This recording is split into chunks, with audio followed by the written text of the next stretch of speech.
doing this makeup look. It's a bit much, it's a lot, but I think it turned out spectacularly. This is my first time trying. I suppose the color of this e.l.f. level, it's a e.l.f. Game Up I Win eyeliner pot.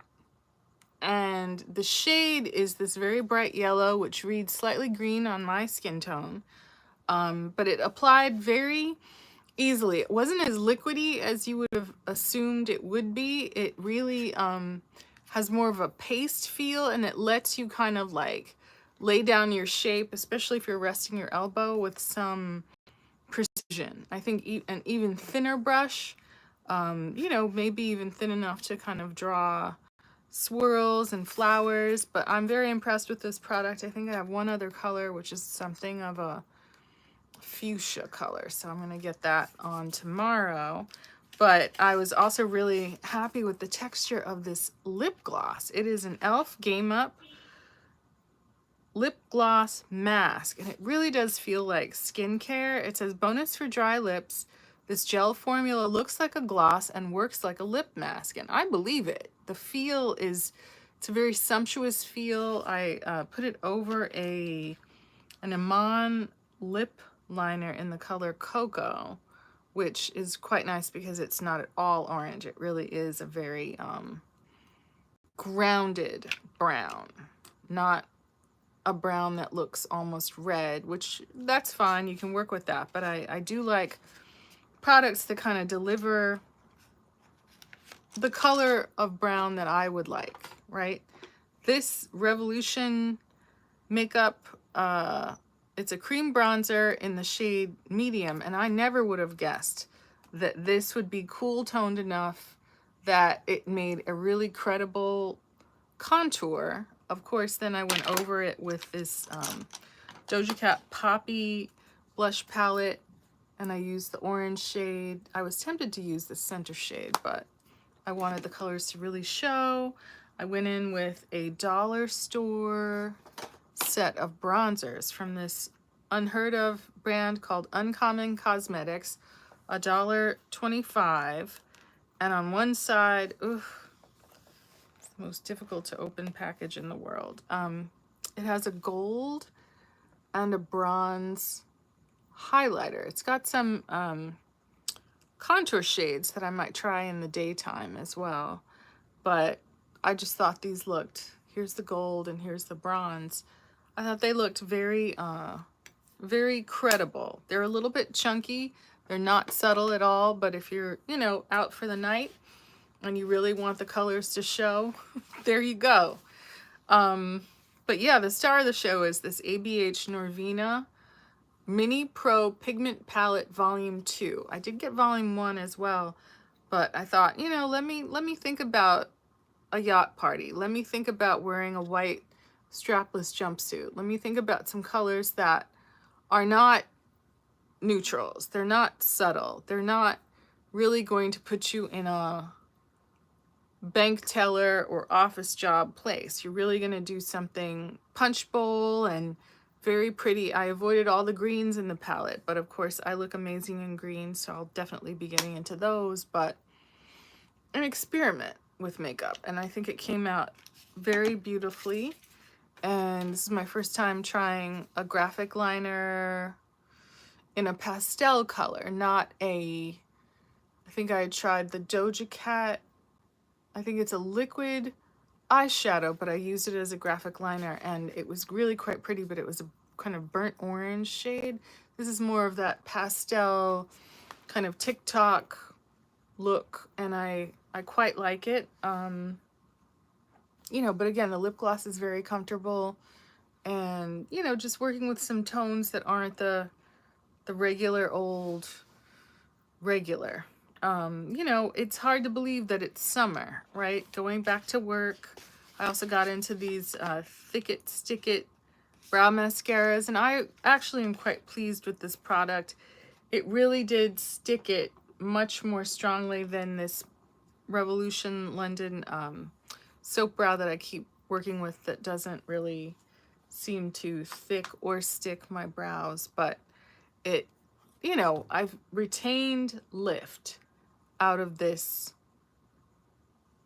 Thick It Stick It product. I think that if I was using this alone on a more bare face, meaning without having put soap brow and other products over it, I think I got some highlighter in my brow, but that's okay. We actually could take that off with a beauty sponge. But you know, how is everything in your corner of the world? One hears all these apocalyptic heat predictions for the coming week. I definitely avoided getting involved in jobs that would put me out in the desert, in the hot sun, you know, playing a villager or something of that sort.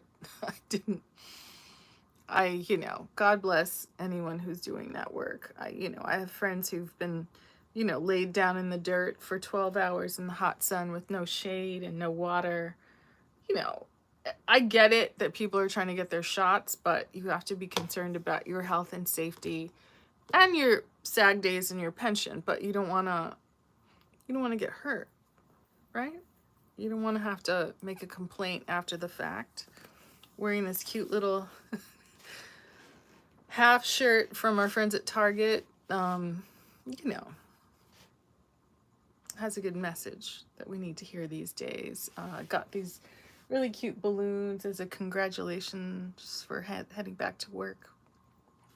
You know, I really like this one, of course, which is a star shape, because we're all stars in our own right. You know, whether you are actually engaged in acting work or whether you're just, you know, making your own social media series about your body of knowledge, right? It's very handy. I think it's hard to get started doing it, and I am not saying by any means that I'm the best at it, but you know, just sort of thinking about set and lighting and decor and wardrobe and makeup and, you know, could I put on more powder? Of course I could.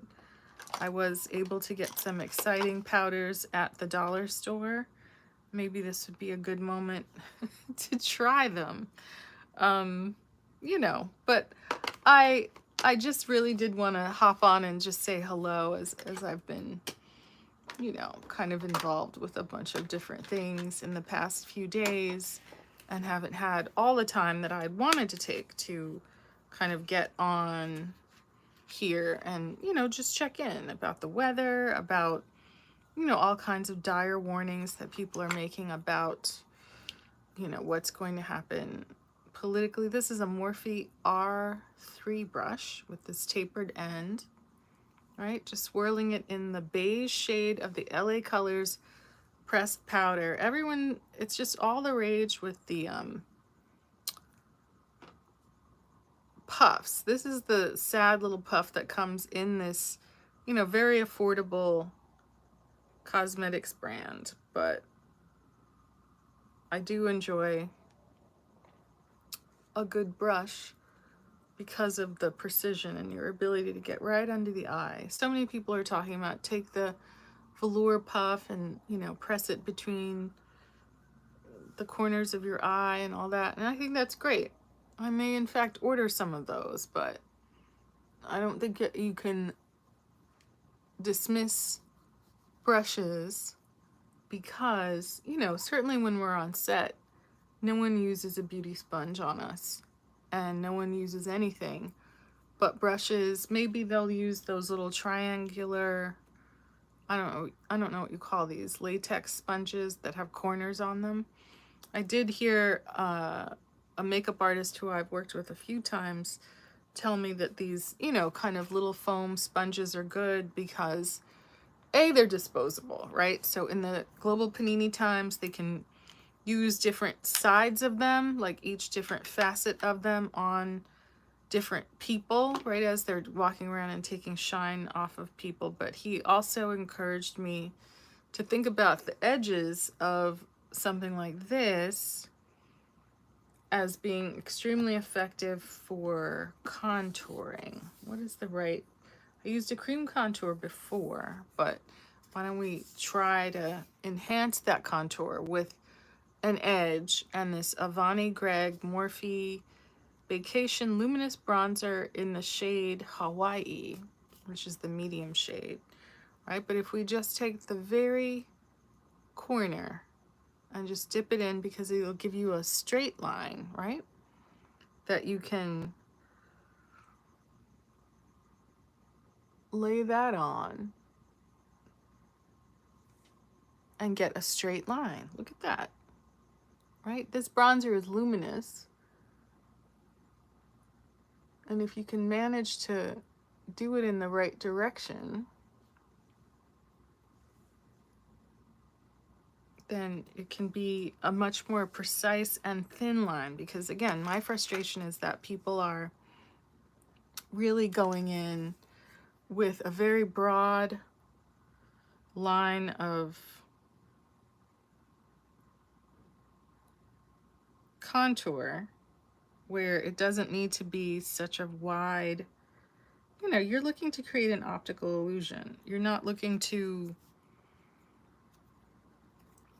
make a whole lot of brown on the end of your nose. You're wanting it to be a lot more of a, I'm not doing a very good job here. Let's use our finger just to try to point this in the right direction, but you get what I'm saying. I'm a little tired. And this is actually a much warmer shade than I would want to have for the purpose of contour. But I think we get what the principle is with this, the shape of the sponge and this corner on the sponge, right? And you can use the sponge to kind of tap it in, right? Leaving just a very bright patch in the middle with your highlighter and just taking very thin lines. And depending on the order in which you're placing your products, you can, you know, sort of go over the sides of your nose with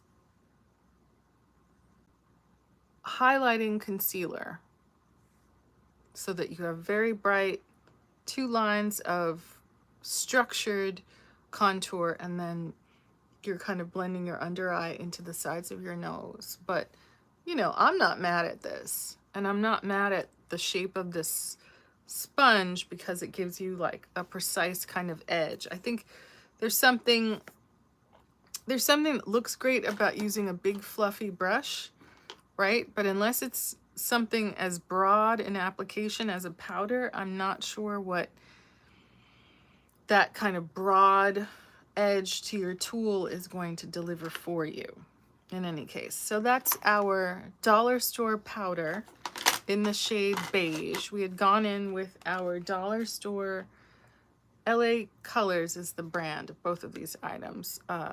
This full cover concealer in the shade Fair to start, and then we went in with a tidbit of this MAC NC38 Studio Fix Fluid SPF 15, and then we got on our blush and our other products. But I'm not mad.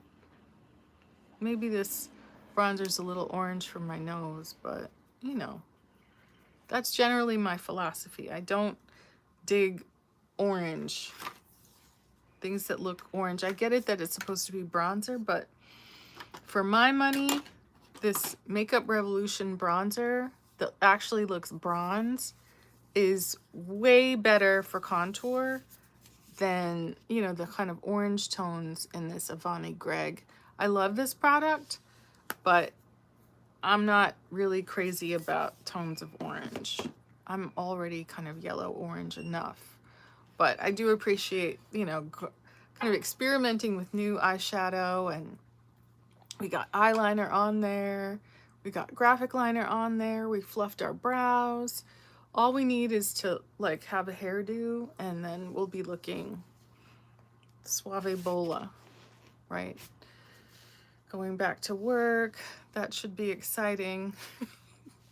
But, you know, I feel like we're in command of some new looks with our makeup. And, you know, some tricks to keep the makeup on despite the heat, right? We don't necessarily have to wear a ton of product when we're playing law enforcement, but when we're just playing other kinds of roles, you know, it's important to kind of have your look, to manifest your look, maintain your look, hair, makeup, wardrobe, and acting, right? And part of the pressure on us as SAG-AFTRA members is to provide our own, you know, hair, makeup, and wardrobe. It's, yes, because of the global panini, but it's also, you know, the resources of different shows are stretched thin. You will find sometimes they want complete control. They want to everything you wear, down to your underwear. They want to control everything, your hair, makeup, wardrobe. A project like the very exciting Don't Worry Darling, directed by Olivia Wilde, I believe so, coming out in theaters. It's so interesting. I thought it was going to be on Netflix, but it said that it would have a September date in theaters only, and I'm very excited to see it. I mean, Dita Von Teese performed in it, and you know, the cast is incredible. Of course, we know Florence Pugh is going to be Princess Irulan in the Dune Part 2 movie that Denis Villeneuve and everyone is in, I think, Budapest now, and maybe they'll be going back to Jordan, I'm not sure, but Timothée Chalamet, I have to get educated on how to pronounce his name because I was talking about his Cannibal Project earlier on TikTok. You know, I'm excited about that project. I'm excited about her as an actress. I'm excited about Olivia Wilde directing. I'm excited about Chris Pine and how nice he is, and Harry Styles and how nice he is. You know, there's so many amazing, talented, Gemma Chan. That is going to be a really beautiful, amazing movie to see from a woman director and a woman writer, and, you know, expanding the repertoire of the kinds of projects that are coming from, you know, women. And, you know, it's exciting. It's exciting to have good looking, gracious men being stars in movies, and, you know, the business is booming, right? It's exciting to be in California, to be in Hollywood, you know, between the kinds of work that you can do in New York and the kinds of work you can do here. It all comes together, right? You need your different levels of jobs, your different levels of skill sets. You always want to make yourself look the best when you're on camera, right? And you think about Naomi Campbell in the 90s and Yasmin Gowrie in the 90s, right? That they were often, you know, put in a position to bring their own products and have their own makeup, just so that people who didn't really have the training, interest, or skill level to make them look great, you know, sometimes you have to help people, right? Sometimes, you know, all the wardrobe department is really able to give you is like a t-shirt from Target, and maybe that's not on brand for you. And as a creative person, you really have to think about your look, you know, what you want to present, right? Whether or not you're going to wear jewelry, if it's like a dinner party or it's a club scene, whether or not you're going to wear the proper undergarments. And I see principal actors getting played all the time by wardrobe departments who either don't have or don't provide what is needed to make the cast person look right. And that's not any shade on the wardrobe departments. I'm sure it's a budget issue, but you know, you run the gamut from projects where your underwear isn't good enough. They want you to take yours off and they want to make you wear their bra, panties, thong, pantyhose, everything top to bottom. They really are trying to control and create, whether it's a period specific look or it's a certain you know, kind of upscale feel. It really has been an education to collaborate with so many different people. But, you know, it does give you a kind of sense of what a controlled taste level is. And maybe, just maybe, it's not good enough to just, you know, trust any old body to look out for you. You know, you trust yourself. Trust yourself to bring the right makeup and the right products for your hair and the right, you know, just save yourself some time by not having to go in a, you know, a small trailer with a bunch of people breathing on you. No disrespect. Everybody needs to, you know, minimize the exposure so that you can get, you know, your screen time together, right? That it's not good enough to just hope for the best, you know, whether you're vaxxed, not vaxxed, whether you're robust and healthy, or whether you're rolling with a bunch of pre-existing conditions. You know, you have to be about your business and about your health. Your body is your business, your face is your business, you know, what you wear, what you stand for, all of that stuff, you know, kind of marries together in the casting choices that you benefit from and the kinds of creative projects that you get involved with, and whether you actually get credit for your contributions, you know. It's all part of being what? A star, right? And it's really great to kind of like work with people and learn from them and kind of like be able to contribute to their different projects and stuff. You can't beat it. And it's inspiring. It keeps you committed to your health and fitness journey, your, you know, eating well, sleeping well, even, you know, finding the discipline to sit down and do your own social media, which is it has been quite a learning curve for me, and it takes quite a level of discipline. But I do think it's worth it. You know, just every little follower that you get, every time anyone watches and joins in your live or anything of that sort, every improvement that you see in terms of like your lighting, your set, your,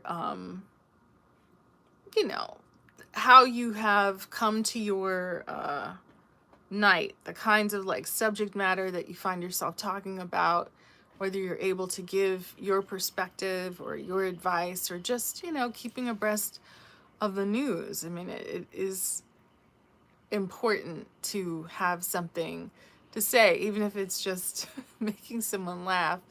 Forgot what I was watching, and I wrote a comment and I said that the person made me laugh. I can't even remember what it was about, but you know, those are the things that make our scrolling worthwhile.